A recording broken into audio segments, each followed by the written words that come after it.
Olá, pessoal! Eu sou Aline Silvânia, graduada em Pedagogia, pós-graduada em Psicopedagogia Clínica e Institucional, com ênfase em Educação Inclusiva, especialista em Coordenação Pedagógica e Educação Inclusiva.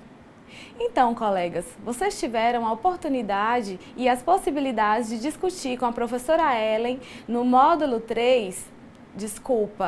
no módulo 1, sobre a formação docente. Qual que é o perfil do docente para atuar na educação profissional e tecnológica, que é a nossa instituição. Então, a professora Ellen discutiu e abordou sobre essa temática. Já no módulo 2, a professora Isa tratou do planejamento, a importância de ter o cuidado, o olhar diferenciado para tratar sobre o planejamento e as habilidades para se planejar voltado para o nosso público específico. Tendo em vista que nós temos níveis diferenciados, nós temos ensino médio, ensino superior, temos a modalidade do integrado. Então, a nossa instituição, ela é diferenciada e o nosso público é diferenciado. E a professora Isa trouxe isso. E agora, no módulo 3, nós vamos tratar sobre a educação inclusiva e diversidade. Dentro da educação inclusiva e diversidade, nós temos uma gama de assuntos a serem tratados. Nós temos que discutir sobre a sexualidade, sobre a educação do campo, sobre as relações étnico-raciais, sobre a educação indígena, sobre as pessoas com deficiência, sobre a comunidade ribeirinha. Então, é muito grande, é muito extenso os assuntos a serem tratados dentro da educação inclusiva e da diversidade. Como o nosso módulo ele tem um tempo curto, nós fizemos um recorte. E aí nós vamos tratar sobre as pessoas com necessidades específicas. Quem são essas pessoas? São as pessoas que têm algum tipo de deficiência, são as pessoas que têm os transtornos globais do desenvolvimento, que a gente chama de TGD, e são as pessoas que têm altas habilidades de superdotação. E nós fizemos ainda um recorte dentro desse público. E nós vamos tratar aqui nesse módulo sobre as pessoas com deficiência e as pessoas com TGD. Dentro da altas habilidades e superdotação, nós não vamos abordar aqui nessa aula. Todavia, vou deixar disponível em nossa sala material que trata dessa temática. Abordaremos também, dentro da educação inclusiva e diversidade, as relações étnico-raciais. Vamos falar um pouco sobre a negritude. E, por fim, falaremos sobre a educação indígena. Então, vamos lá para o nosso primeiro slide. O que é inclusão? Você, colega, o que entende como inclusão? Nós sabemos que a palavra inclusão é trazer para dentro aquele que está fora. No campo educacional, a inclusão refere-se a propiciar àquele estudante que está à margem do currículo o acesso a ele. Então, o processo de inclusão é você dar ao nosso estudante uma educação de qualidade e em igualdade de condição. Que estudante que é esse? O estudante que pertence a essas categorias que eu mencionei anteriormente e que nós vamos tratar agora. Qual que é o contexto histórico da inclusão? Vou focar agora nesse contexto histórico da inclusão da pessoa com deficiência. Na Idade Média, nós percebemos que as pessoas com deficiência, elas eram tratadas, elas eram vistas como pessoas sem direito a nada, inclusive à vida. Elas não tinham esse direito. Em alguns países, as pessoas que nasciam com qualquer tipo de deficiência, elas eram colocadas no navio e esse navio era chamado de nau dos insensatos. E ele era solto no mar, ficavam ali navegando até que chegasse ao fim da vida. Em outros países eles já eram colocados direto num penhasco, eles não tinham direito à vida. Já mais próximos de nós, após a Primeira e Segunda Guerra, a gente começa a ter um olhar diferenciado para essas pessoas. Por quê? Os soldados que iam para a guerra, eles tinham situações em que eles voltavam mutilados, faltava uma perna, um braço, uma mão, um dedo, e a sociedade já começou a ter um olhar diferenciado para esse público.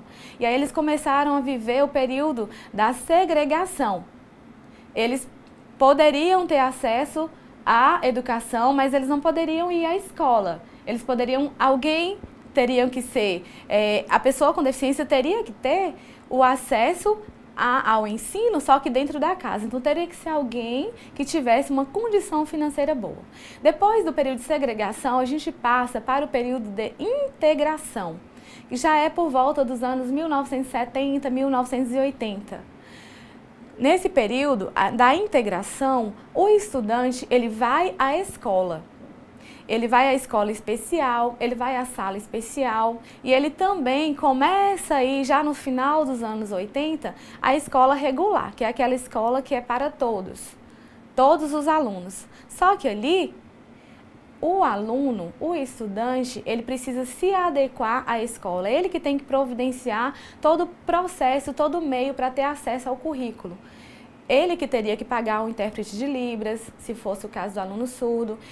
Se for um caso do aluno cego, ele que teria que arcar com todo o material, ele que teria que adaptar. Esse é o processo de integração.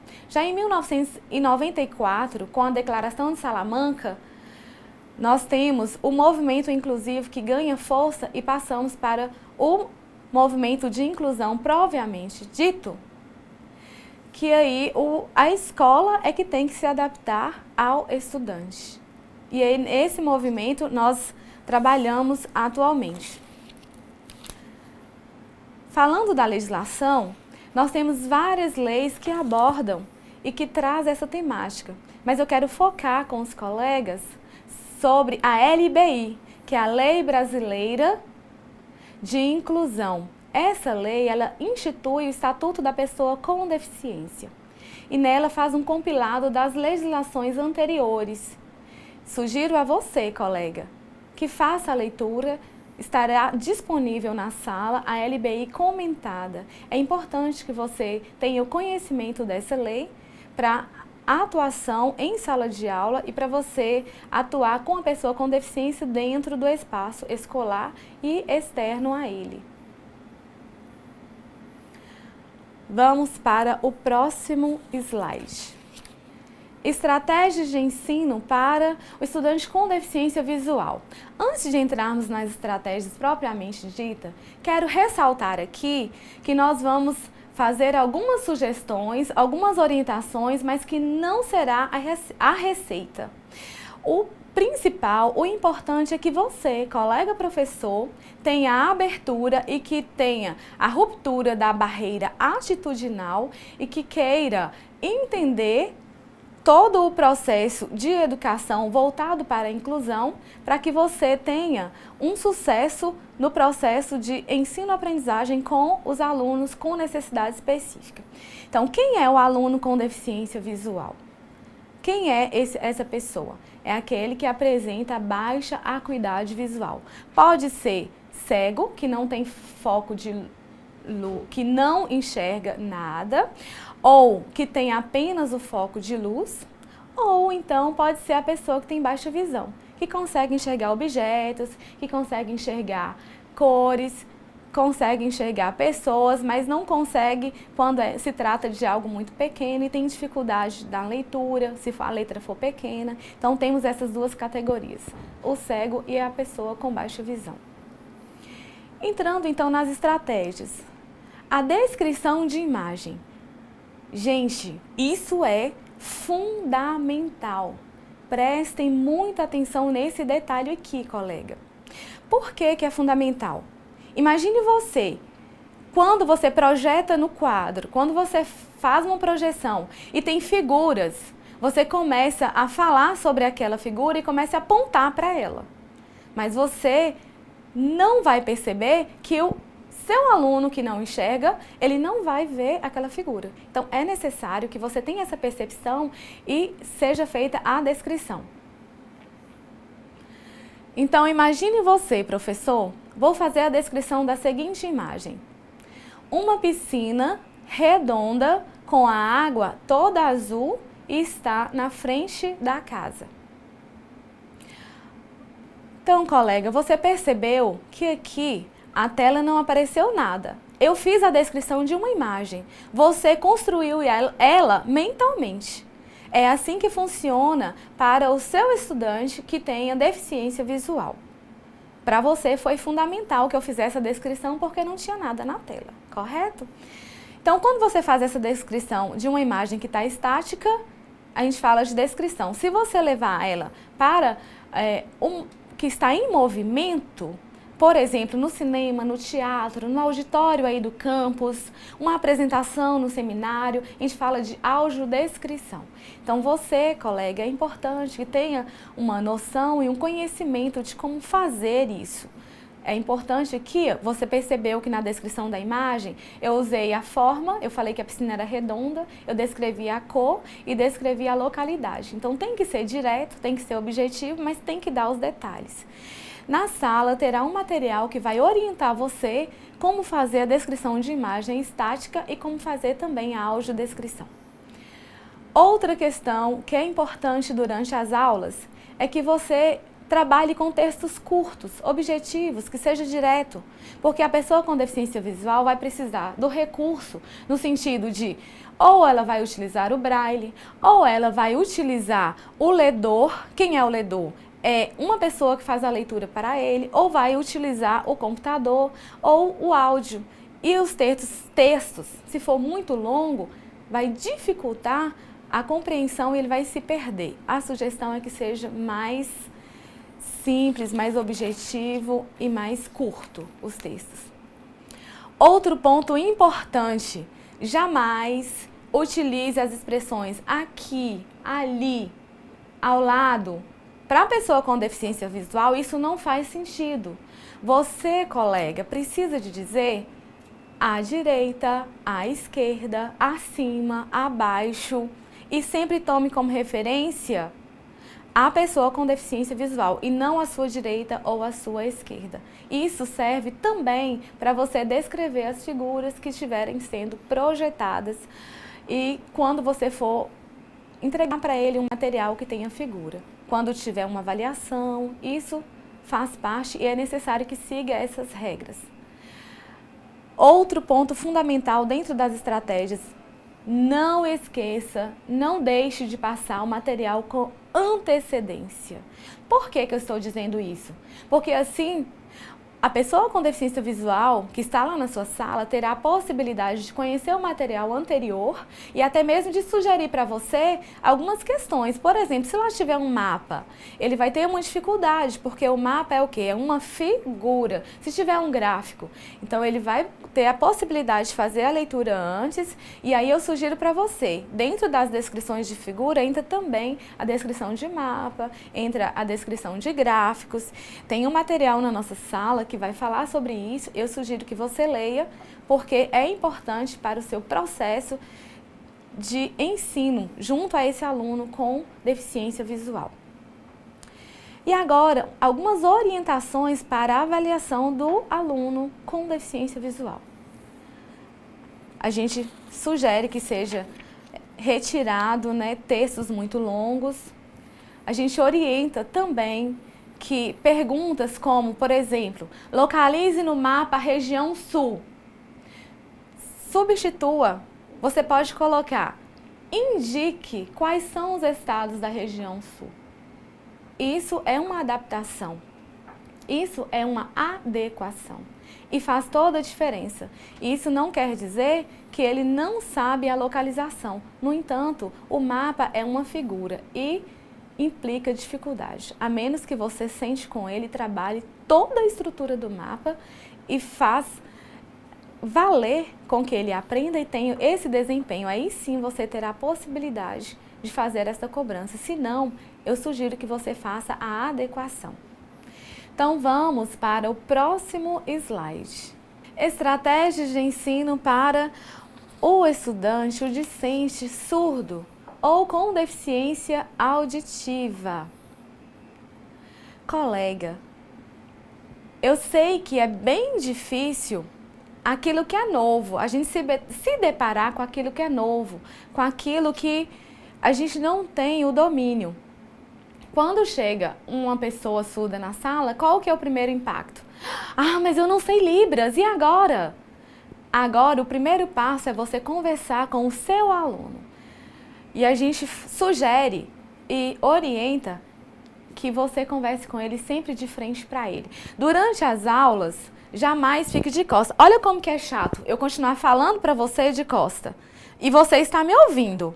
Imagine o surdo. Ele precisa da sua expressão facial e precisa de fazer a leitura labial. Então você jamais, colega, deve ficar de costa, porque é usual quando tem algo projetado, quando tem algo escrito no quadro, a gente explicar enquanto aponta, mas não fique de costa, sempre de frente, principalmente se tiver o estudante surdo. E se não tiver, também é interessante, esteja sempre de frente para o seu aluno. Porque aí vai facilitar a leitura dele, da sua expressão facial, a leitura labial, isso facilita. Outra sugestão que a gente coloca, evite textos também muito longos, evite falar duplo sentido, porque a pessoa surda ele não tem o entendimento de duplo sentido, de metáforas. Por exemplo, se você falar com o aluno que ele passou numa bolsa, ele vai ter uma iniciação científica e ele vai receber uma bolsa. Ele vai fazer uma cara de susto para você, colega. Bolsa? Ele entende bolsa, aquela bolsa que você coloca no ombro ou uma mochila nas costas. É o pagamento. Então não utilize expressões de duplo sentido. E pode acontecer também que ele tenha entendimento duplo, mesmo não sendo uma expressão de duplo sentido. Por quê?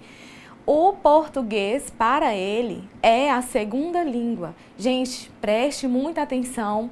Esse detalhe é importante. Você, colega, precisa de ter esse entendimento. O português é a segunda língua. Imagine você tem o domínio de japonês, mas eu quero dar uma aula para você em português. E aí você vai ter dificuldade na compreensão, principalmente em se tratando de português, porque nossa língua ela é toda cheia de detalhes. Então, para o surdo, Libras é a primeira língua. Então, nós não podemos cobrar dele que ele saiba o português. O português para ele é uma opção, ele não tem a obrigação de saber. Então, nós, enquanto professores, temos que ter essa consciência. E aí, quando eu digo que pode surgir duplo sentido, por exemplo, a palavra cidadão. Para você tem duplo sentido?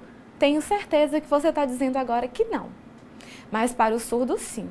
Se você colocar para ele assim, ele não tem o domínio do português. Aí coloca, o que é necessário para se formar um cidadão? Certamente ele vai responder para você, um saco de cimento, vários materiais de construção, engenheiros para a construção de muitos prédios. Por que ele vai pensar nesse sentido? Porque cidadão é uma cidade grande. Isso para você não tem duplo sentido, mas para ele que não tem o domínio do português, sim. Então, isso tudo, essas especificidades têm que ser levado em conta. E isso já é previsto em legislação, inclusive na LBI, que estará disponível em nossa sala. Então, evite isso. Uma dica para você, colega, que é homem, evite o uso de bigode se você tiver um aluno surdo. Por que eu estou dizendo isso? Isso dificulta demais a leitura labial, a leitura facial dele, que é fundamental para ele poder acompanhar as aulas. E o intérprete de Libras terá, de acordo com as necessidades, dentro da nossa instituição, nós já temos o intérprete, mas nós, enquanto professor, temos que fazer o nosso papel, porque o aluno é nosso. Então, orientações para a avaliação do aluno surdo. É importante, então, evitar duplo sentido, é importante que você não exija dele o português, então a escrita dele, se você for cobrar escrita, ele vai escrever em Libras e aí você vai precisar de um profissional para te auxiliar na correção. Isso você poderá solicitar. Solicitar de que maneira? O auxílio de um intérprete. O próprio campus, se não tiver, poderá fazer parceria. E na reitoria também nós temos como assessorar nesse sentido. Então não cobre do aluno que ele saiba o português. Evite metáforas e duplo sentido, também dentro das avaliações. E não esqueça de que se tiver o intérprete, ele vai facilitar a comunicação, ele vai fazer a comunicação entre você e o seu aluno, mas o responsável pela aprendizagem é você.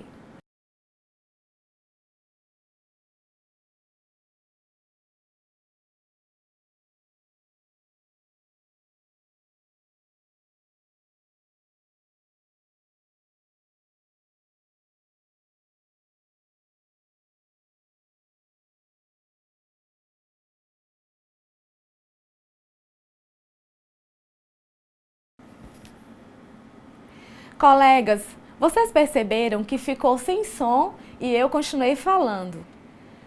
Certamente vocês ficaram angustiados e começaram até a ver se tinha algum problema aí, né? E queria entender o que eu estava falando. Se você conseguiu fazer a leitura labial, ok. Se você conseguiu captar que eu continuava falando do surdo, porque eu virei e fiquei de costa, ok. Se não, esse foi só um teste para que você sentisse na pele como o nosso aluno que é surdo sente quando você fala e ele não ouve e não consegue captar a mensagem. Então vamos para o próximo slide.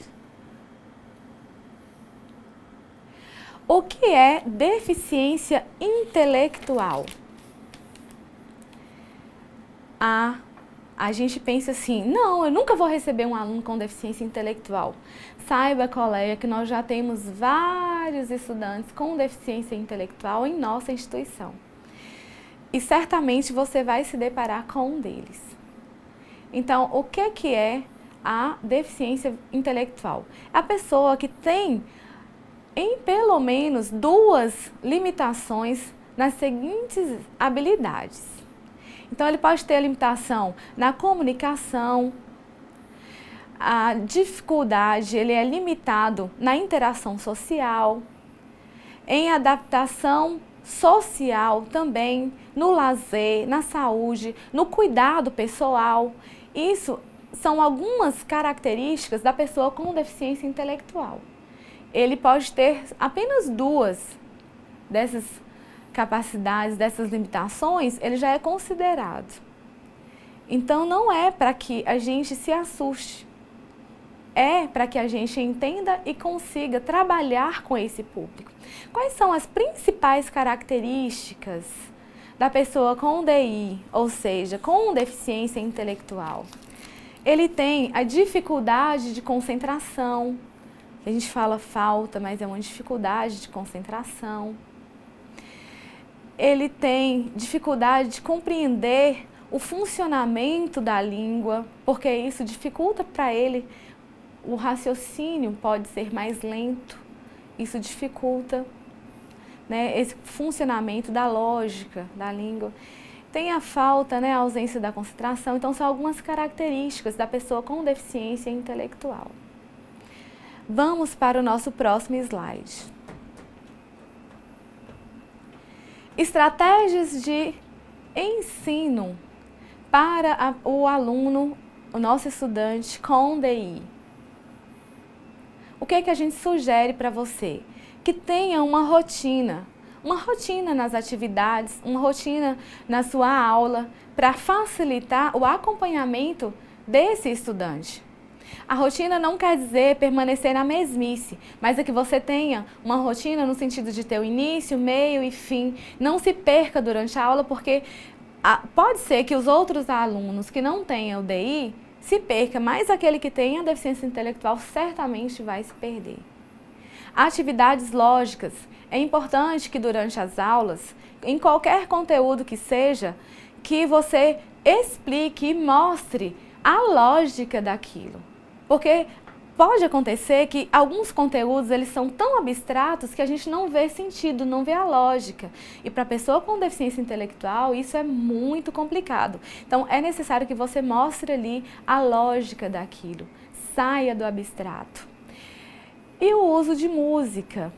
Por que o uso de música? Nós vimos que uma das características, do perfil é a dificuldade de concentração. E a música facilita, ela traz, chama a concentração.